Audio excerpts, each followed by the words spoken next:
I think we are. I think we're good. He's in there. All right, welcome to the September 9th school board meeting. Light agenda, everyone. So let's have a call to order and a roll call. Maggie Larson. Yes. Carrie Clark. Here. Marsha Brown. Here. Bridget Jameson. Here. Carly Prescott. Here. Sarah Bryan Hart. Here. Crystal D. St. Croix. Here. Everyone's here. All right, please join me in the pledge. I pledge allegiance to the flag of the United States of America, Republic, one nation, under God, indivisible, with liberty and justice for all. This is for all. All right, welcome everyone. Public comments, our citizens forum, our open forum for community members to address the board. This is not your only chance. You can do it in any way. Email us, call us. Not seeing any. So moving to the consent calendar, which consists of our policy committee meeting minutes, our school board meeting minutes from August 26th, and our student enrollment report. What is the wish of the board to adopt the consent calendar as presented? Motion to adopt the consent calendar. Okay, do you have a second? Second. All right, any discussion about anything in the consent calendar? I have one correction. Sure. Yeah. So, Katie takes great minutes, but I just had one on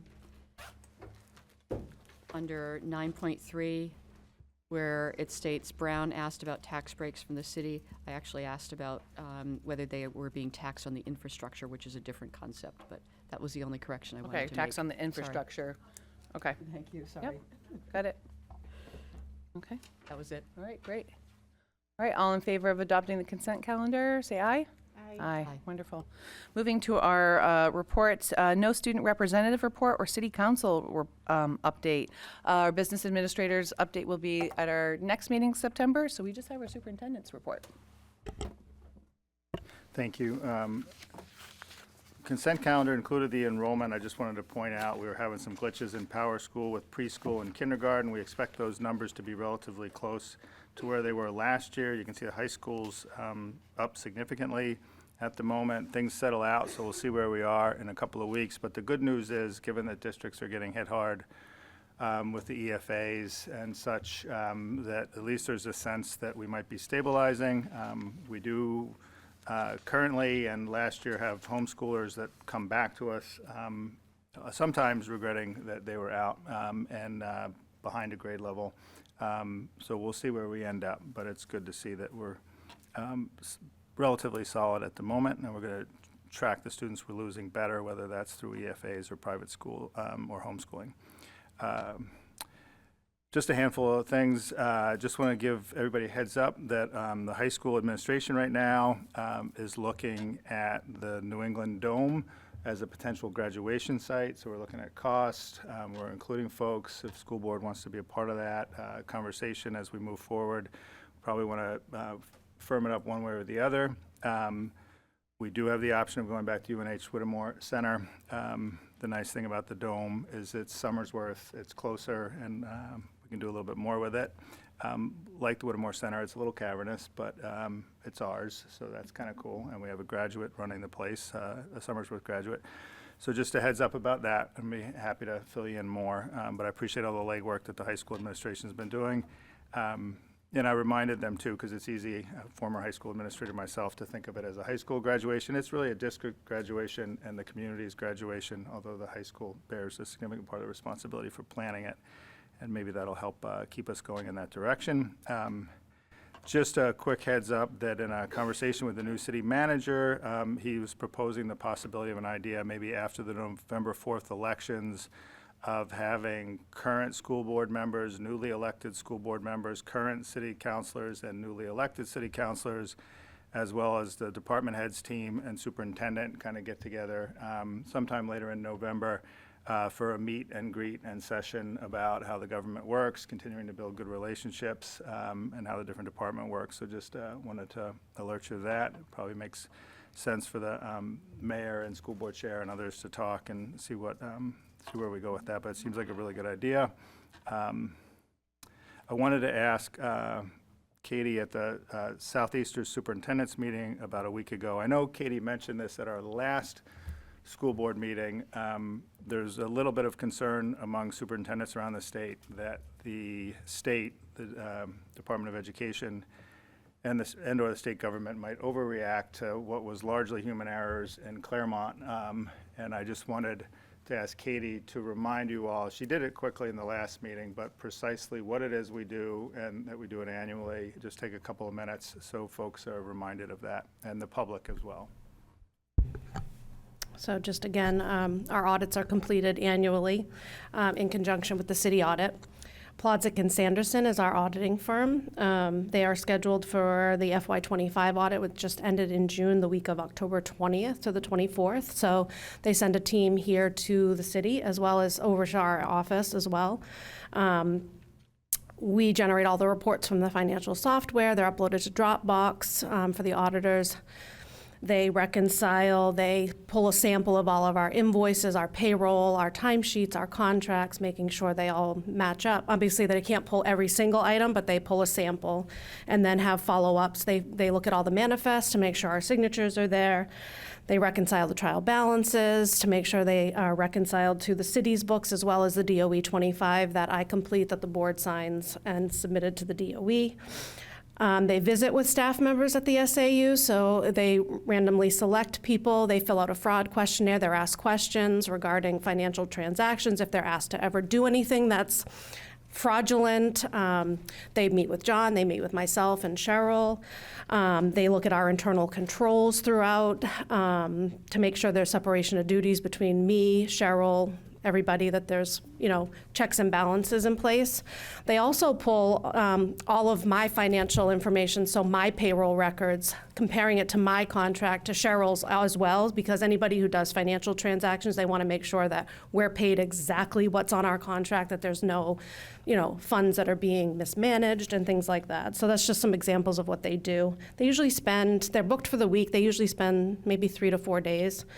I pulled the last 5 years of audits. There were no findings for the regular audit, as well as we're also conducting a single audit most years. So if we receive, up till June 30th, if we receive over $750,000 in federal funds, we're required to have a single audit. So then the auditors pick a certain program. So last year we were audited for Title I. They dive deeper into that particular grant, pulling more information, looking at programs, and there's a checklist that they have that they go through. Starting this year, it's over $1 million that you're selected, so will most likely be picked every year. Sometimes they pick a city grant if the city happens to have a big grant that they have, but most times it falls on the school. And then each year, the auditing firm does come and present to City Council. So I know John and I were at the meeting this past year that they came and presented the prior year's audit. I think we were called rock stars, if I remember the quote properly, but I'd have to go back and read the minutes on that one. And then we do submit all of our audits to the Department of Revenue. So that's just a couple of items for the audit. And to be clear too, so the summation of this, the no findings that Katie referred to, so at the end of the day, you have a report, the city gets a report. We have all the reports on file. So no findings means no irregularities, no anything of any sort. Sometimes you'll get a suggestion of you ought to be counting this here rather than there. But that's just, I think, important for folks to know and important for the public to know that we have this annual audit. And the single audit is a separate thing for the city, for the grants, as Katie alluded to, that takes place where they just pick, they call it a single audit, because they'll just pick one grant to focus on, which, as Katie said, is typically one of the school grants, not one of the city grants. Okay. So we've been good on all those too. I just thought it was important that folks understand that at this time. And I think you'll probably be seeing some stuff happening around the state as a reaction to Claremont. What are we going to do differently? Nothing. We are going to keep doing what we have been doing and doing it well, but we just wanted to make sure that folks are aware of that. And outside the audit, we have internal controls within the office as well, not just auditing ones. I sign off and I review every invoice that comes through and gets paid. I sign off on all of them. The schools also sign off. John sees the manifest, so you all see the manifest. There are other things that we do as well. Every single page is checked by every single school board member. Thank you. I think I was just going to ask, you go ahead first. I'll hold. Oh, no, okay. I just had a clarifying question for the enrollment, John. I have heard some parents say that the students' classes in the high school are particularly full. any thoughts on like maybe adding in more teachers or? And also I had another question. Some parents were asking, reaching out when their kids were going to get their laptops, and I said, contact the school. I don't know. Tomorrow. Tomorrow. Okay, good. Tomorrow. That Okay. one's easy. Tomorrow on the Perfect. laptops. So, There are a handful of classes that are bigger than they should be. It's not a pervasive across the high school issue. I don't think adding staff is a possibility, given the environment that we're in right now, but reconfiguring as kind of things settle is kind of, I think, where we're going to end up. perfect. And Well, then you it was just unfortunate that we lost a teacher in the high school last year due to the cuts Yeah. that we had to make. okay, perfect. Thank you. Okay, I had just a kind of a question or kind of an ask for the audit and kind of what we could, other than listening to us right now. I remember kind of seeing the output of like, you know, and the reporting out. Is there anything that we can put in simple language or a cover sheet of what the audits found, didn't find, of like a receipt of the audits of some sort that can be found on our website as a reference? I think it's just one of those things. If we're speaking about it publicly, this is great, but just so people can go online. They and look. are on the city website, but I could add them under our budget, our financial page as well. school ones are on the I could. city? Yep, because Okay. we don't have a separate school one. We're part of the city. of the city audit, so they are posted on the city's website already. That would be great if we could just post it, if the, you know, the board kind of, that, since we're speaking about it now, just so it's there, and I Yeah. think it's a I good can also reference. ask, they present to the city, we could have them come and present for the school board as well. I'm sure they would be willing to do that if you want, when we do a Yeah, yearly 5 minutes or audit. less, that'd be great. No, I mean, however, is this typically in the spring?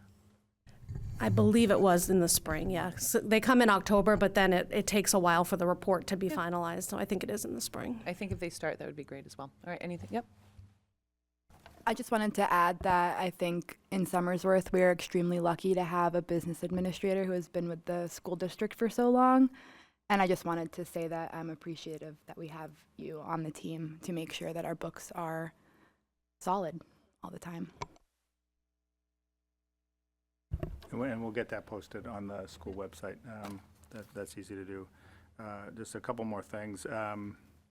Another suggestion for the school board to consider, this came up at the Southeasters Superintendent's meeting. We had about 8 or 9 legislators join us for the first part of the meeting, just to kind of talk through what's happening in public education in general. And including one of our two of our Somersworth reps were in attendance, and one of them said 1,300 bills that came through last year, and it is difficult to really manage through this process. So the idea of either, and that was kind of a broad region of the Southeast, but maybe a Somersworth and/or Tri-City area get-together of school leaders, school boards, and legislators who are busy, just to kind of talk through top 5 issues that we're worried about, top 10 things that they want to talk about. But anyway, the appreciation for working more closely with our legislators is, it's always been important, but it's critical. And just school board members, let me know or let John know who's interested in that, just so we can put you on the docket. If you want to be at the table, everyone's welcome, but if you have a particular interest, let us know. Are we thinking later in the fall for this or next year, John?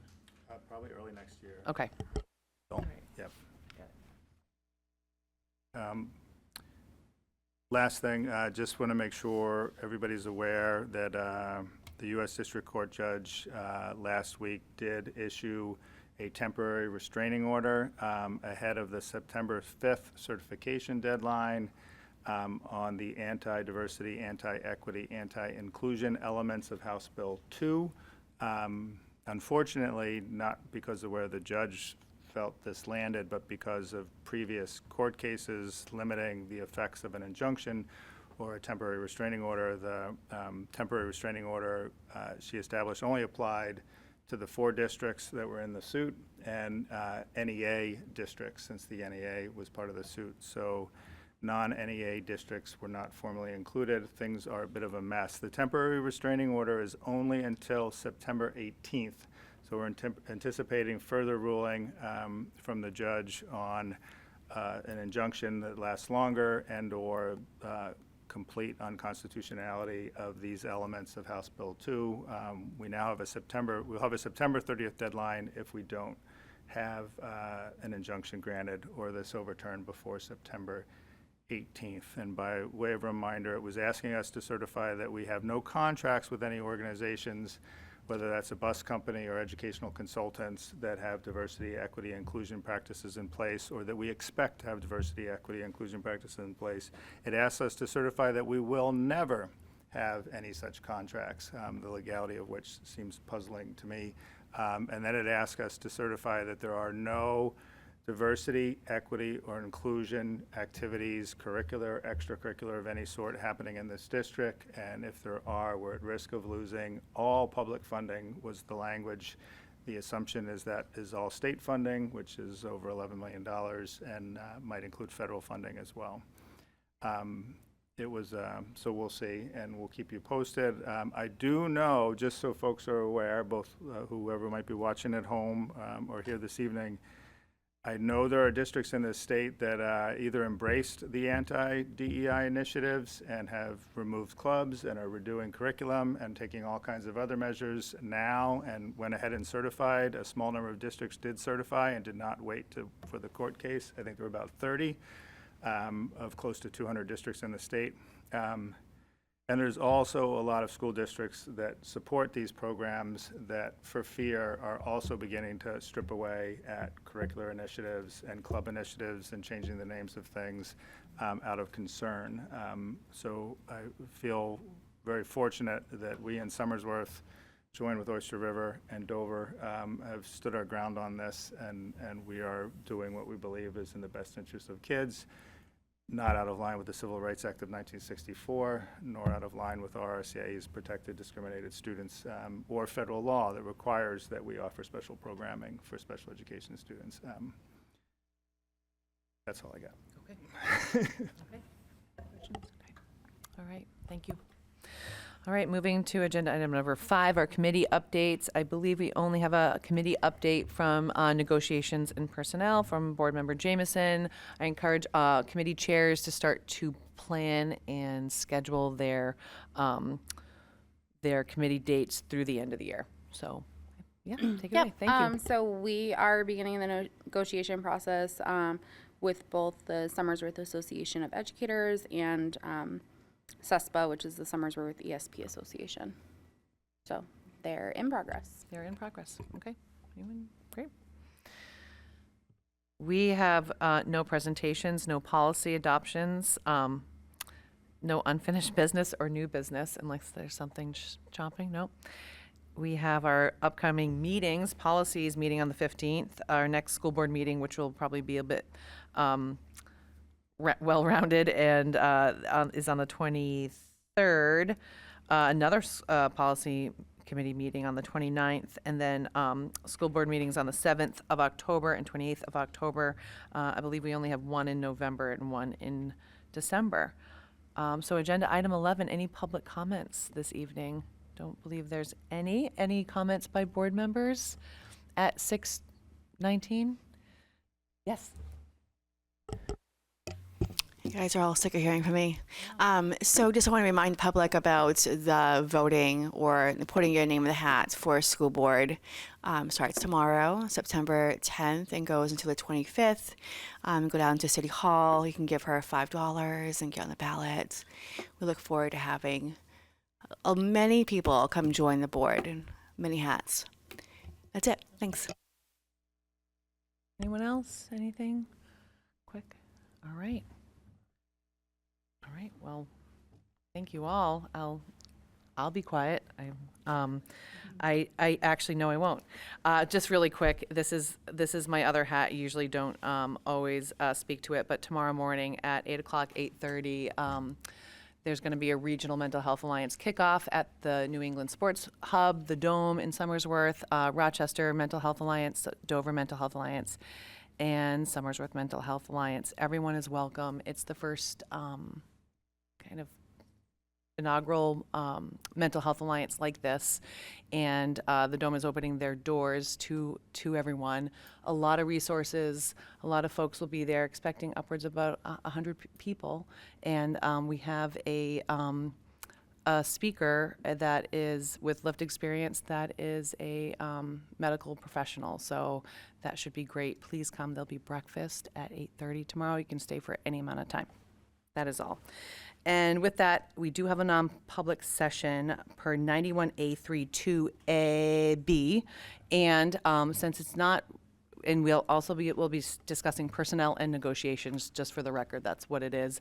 Typically, if we discuss negotiations, it doesn't have to be in non-public. It's a non-meeting, so it doesn't have that law. And I don't believe there's not anything under 91A32 that has that. There's a negotiation under E that's really about pending litigation, and this negotiation's just for our unions to discuss.